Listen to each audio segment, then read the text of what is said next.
In today's video, I'm going to show you a tool that you may not have known has existed, or you were like me and you had seen the tool before, but you weren't really sure of its capabilities. And that is called a surface conditioning tool.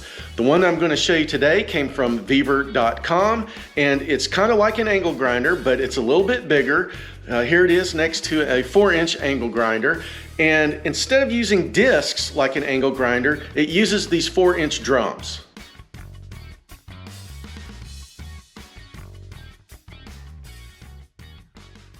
So if you've been watching the Making Stuff channel for any time now, you know that I have been working on a mini jet boat project. Here it is right here behind me. And it involves a lot of welding and grinding. And I was talking to a fellow mini jet boat builder one day, and he mentioned this tool to me because we were talking about all of the grinding involved in one of these mini jet boat projects. And as you can see here, I had to weld this seam all the way around up to the nose of the boat, both the top and the side here, and you can just see all of these ugly angle grinder marks.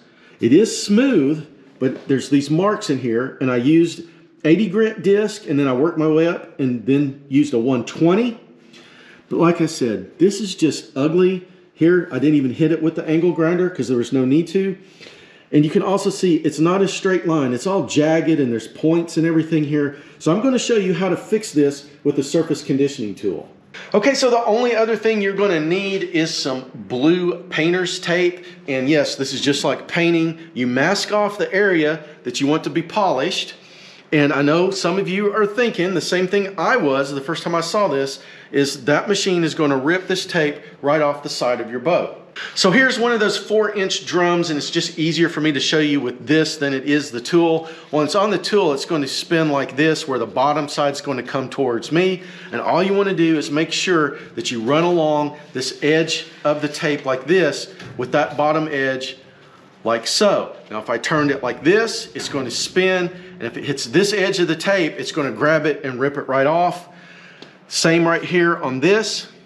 I either want to have it going this way, or I want to have it going this way where I don't hit this front edge of the tape. Okay, so the tool is all set up and ready to go. I'm going to make a quick pass here and just show you how easy this is to do.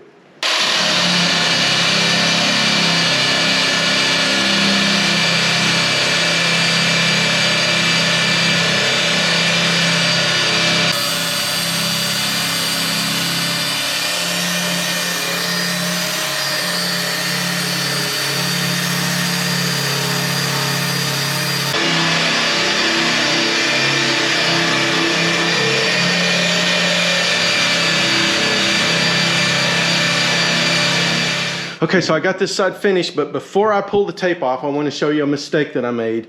This machine is variable speed, and I had it turned up all the way, and it will not rip the tape off of the boat if you hold the wheel the right way, but it will burn through the tape. You can see right here, I burned through the tape.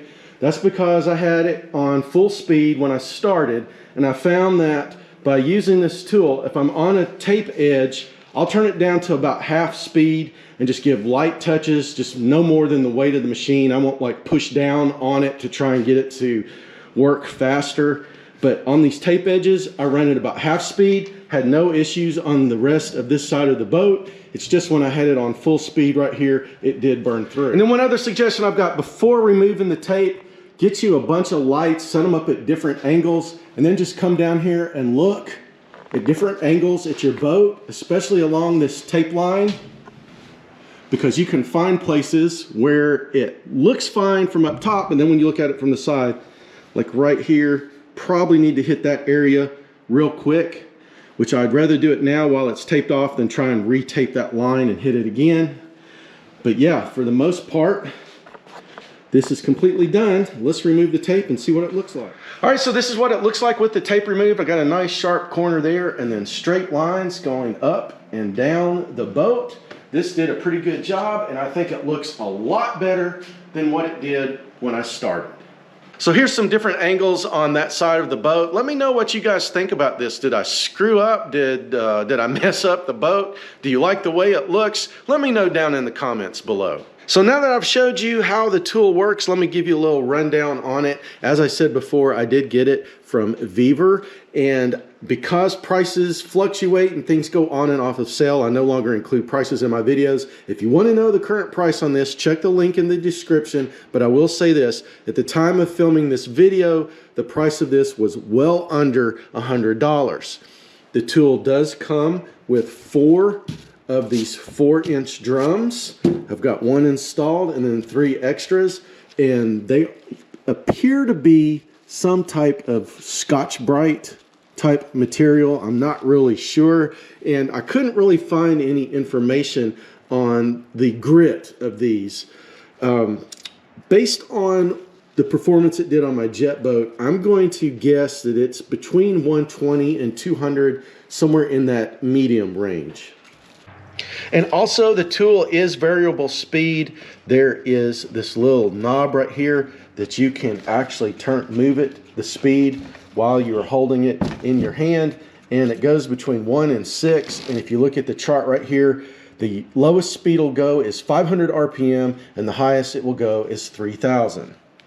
The tool appears to be built quite well. It's got a really good feel to it. It weighs in at about 8 pounds and it's good and solid. It doesn't have that cheap, hollow, lightweight plastic feel that some inexpensive tools might have.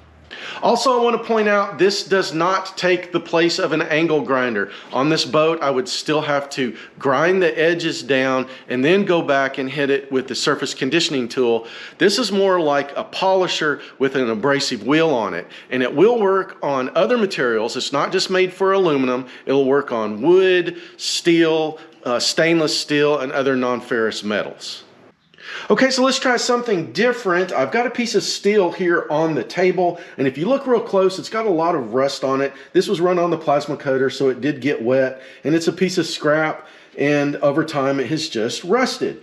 So this tool is called a surface conditioning tool, and it's used for conditioning the metal before you paint it, or you're going to clear coat it, whatever you're going to do with it. You just want to clean it up. That's what this tool is designed for. So let's try it on this steel and see how well it works.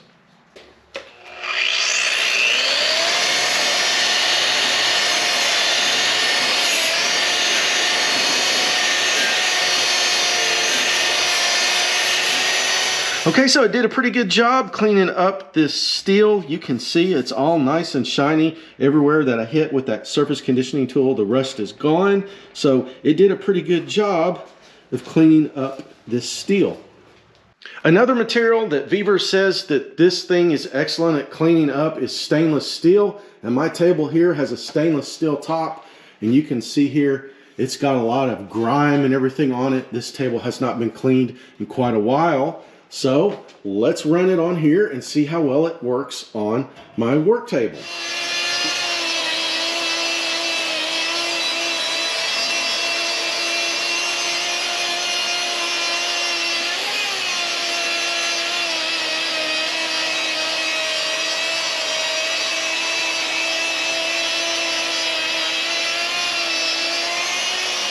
So I don't know how well this is going to show up on camera, but you can see these first 3 slats. I hit these with the surface conditioning tool. You can see it's all nice and shiny right here where I've got the light reflecting off of it. And then when you get to here, this slat is all dull as well as the rest of them. So you can see how well the surface conditioning tool did on this stainless steel. So this surface conditioning tool has definitely earned a spot in the Making Stuff workshop. I'll be using this on several upcoming projects in the future, and be sure and check out that link in the description if you want to check one of these out for yourself, and also that's where you'll find the current price on this item. So I hope you liked the video. If you did, please hit that like button, give me that big thumbs up. I love to hear from you guys, so leave me a comment. Hitting that like button and leaving a comment really helps out the channel with the YouTube algorithm.